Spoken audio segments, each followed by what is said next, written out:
A man once called his son and told him that he would give him something extraordinary, something extremely valuable. From within a safety vault, he pulled out a red velvet box and gently opened it.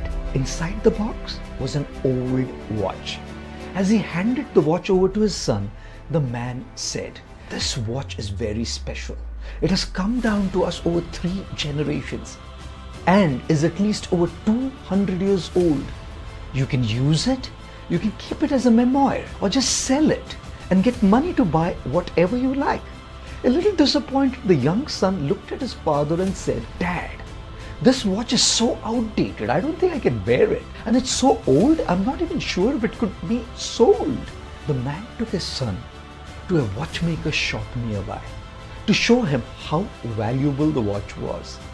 The watchmaker examined the watch carefully and said, "Since the watch is so old, all I can give you for this is $5.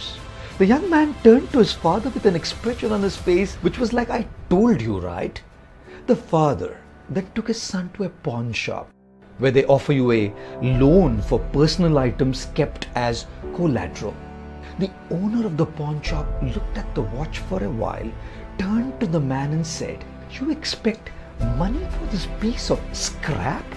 All we would do with this is we would throw it in the rubbish bin. Sorry, we cannot offer anything for this." Relentless, the man now took his son to a museum. They went to see the chief of the museum, who was an expert in finding the worth of old things. When the chief saw the watch, he exclaimed, "Incredible, so well crafted, such precision in its design. Look at the quality of the materials. A watch like this is priceless. We can offer you $1 million for this. Thank you for choosing to come to us with this watch." The young man stood there gobsmacked with eyes wide open, not even blinking, as his father, the proud owner of the watch, very happily accepted the deal and sold the antique piece for $1 million. As they both walked back home, the father said, "Always know this one thing, son.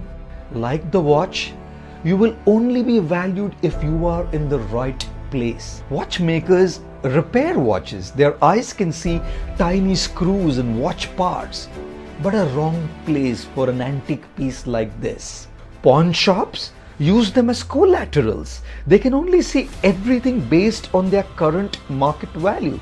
Wrong place for an antique piece like this. But at a museum which displays ancient, valuable antiques, experts can see beyond watch parts, beyond the current market rates of watches. They can see the actual value of the object. Absolutely the right place for an antique piece like this. So son, if you find yourself not being valued, don't get angry or frustrated. Know that you're probably in the wrong place, being judged by people who see tiny parts of you, tiny parts of your life, not the whole you, or being judged by people who see you for how much is your net worth, how much is your current market value. They see you for what you have, not for who you are. Look for those who go beyond all externals, who have the expert vision to see the true you beyond all your shortcomings and all your faults. Those who can see your true value, your true potential. They will inspire you to do well, to live well, to love, to grow, and to rise in life. Guys, isn't it true that every individual has a special sense of worth? All we need is someone who can see that worth in us and make us see that worth in ourselves as well. There's a beautiful Sanskrit verse which says, "Amantram aksharam nasti." There's no akshar or letter that cannot be turned into a mantra. Nasti moolam anaushadham. There's no plant, root, herb that is not medicinal. Ayogyam purusham nasti. There's no person who's ayogya or unworthy. But you know guys what's lacking? Yojakas tatra durlabha. What's lacking is an expert who can see the value, the worth in us and encourage us on our paths.